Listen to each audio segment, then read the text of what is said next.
하루의 말씀, 오늘은 디모데전서 6장 6절에서 10절까지 말씀 가지고 함께 나눕니다. 성경 봉독합니다. 자족할 줄 아는 사람에게는 경건은 큰 이득을 줍니다. 우리는 아무것도 세상에 가지고 오지 않았으므로 아무것도 가지고 떠나갈 수 없습니다. 우리는 먹을 것과 입을 것이 있으면 그것으로 만족해야 할 것입니다. 그러나 부자가 되기를 원하는 사람은 유혹과 얼모와 여러 가지 어리석고도 해로운 욕심에 떨어집니다. 이런 것들은 사람을 파멸과 멸망에 빠뜨립니다. 돈을 사랑하는 것이 모든 악의 뿌리입니다. 돈을 쫓다가 믿음에서 떠나 헤매기도 하고 많은 고통을 겪기도 한 사람이 더러 있습니다. 아멘. 한 사회를 형성하는 데에는 다양한 것들이 필요하죠. 그리고 시대마다 그 다양한 것들 중에서도 더욱 강조되는 것들이 있음을 보게 됩니다. 우리 사회 역시 마찬가지였습니다.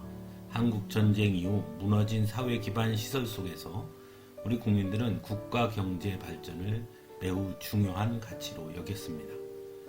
그래서 개인보다 국가의 발전을 더욱 중요하게 여겼던 것이죠. 그래서 개인의 인권에는 상대적으로 관심을 덜 가졌던 시기라고도 할 수 있습니다.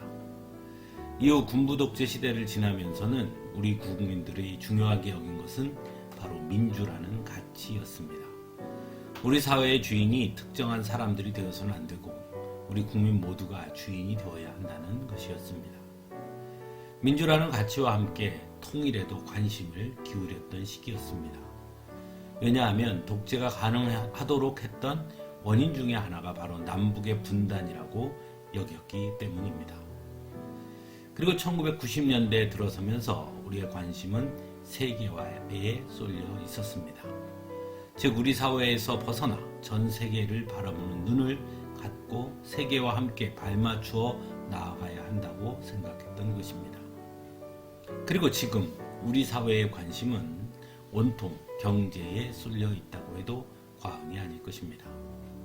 무엇보다 개인주의와 맞물리면서 개개인의 부에 대한 관심이 매우 크다고 할 수 있습니다. 그렇다면 성경이 가르쳐주는 성경의 주된 관심은 무엇일까요? 물론 하나님의 나라가 가장 큰 관심이지만 그 외에도 믿음의 사람들이 각각의 사회 속에서 살아갈 때 중요하게 여겨야 할 가치들이 무엇인지에 대해서도 말씀하고 있습니다. 오늘 말씀도 그 말씀 중에 하나라고 할 수 있습니다.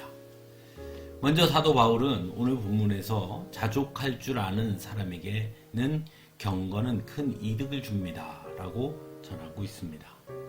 즉 믿음의 사람들이 중요하게 여겨야 할 가치로 자족을 전하고 있는 것입니다. 그래서 7절과 8절에 우리는 아무것도 세상에 가지고 오지 않았으므로 아무것도 가지고 떠나갈 수 없습니다. 우리는 먹을 것과 입을 것이 있으면 그것으로 만족해야 할 것입니다. 라고 전합니다. 결국 사도 바울이 말하는 자족이란 단순히 있으면 있는 대로를 뛰어넘어 하나님 나라가 도래할 것이라는 그 믿음에 근거한 자족임을 알 수 있습니다. 또한 부자가 되기를 원하지 말라고도 말합니다.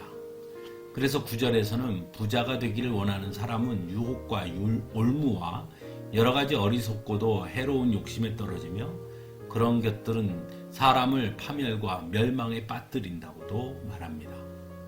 즉 믿음의 사람들이 추구하는 삶은 결코 물질의 부유함이 되어서는 안 된다는 것을 권면하고 있는 것이죠.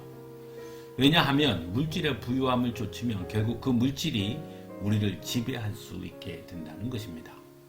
그래서 10절에서는 돈을 사랑하는 것이 모든 악의 뿌리입니다. 돈을 쫓다가 믿음에서 떠나 헤매기도 하고 많은 고통을 겪기도 한 사람이 더러 있습니다. 라고 말합니다. 부자가 되기를 원하는 것이 왜 나쁜 것이냐고 질문할 수 있습니다. 더욱이 자본주의 사회에서 부유함은 엄청난 힘을 가지고 있기도 합니다. 사도 바울이 말하는 것은 부자가 되는 것이 삶의 중심이 되어서는 안 된다는 것입니다. 왜냐하면 물질이 중심이 되면 결국 하나님을 쫓아갈 수 없기 때문입니다. 그래서 빌립보서 4장에서 사도 바울은 물질이 있는 곳에 마음이 있다라고도 전하고 있습니다. 사랑하는 성도 여러분, 우리가 가장 원하는 것은 어쩌면 부유하면서도 믿음이 좋은 사람일 것입니다.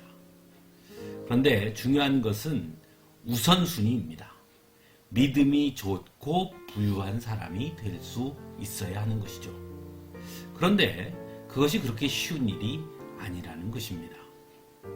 부유함을 쫓아가면서 믿음도 성장한다? 그것은 결코 쉬운 일이 아닙니다. 그래서 우리는 어쩌면 결정하고 선택해야 하는지도 모릅니다.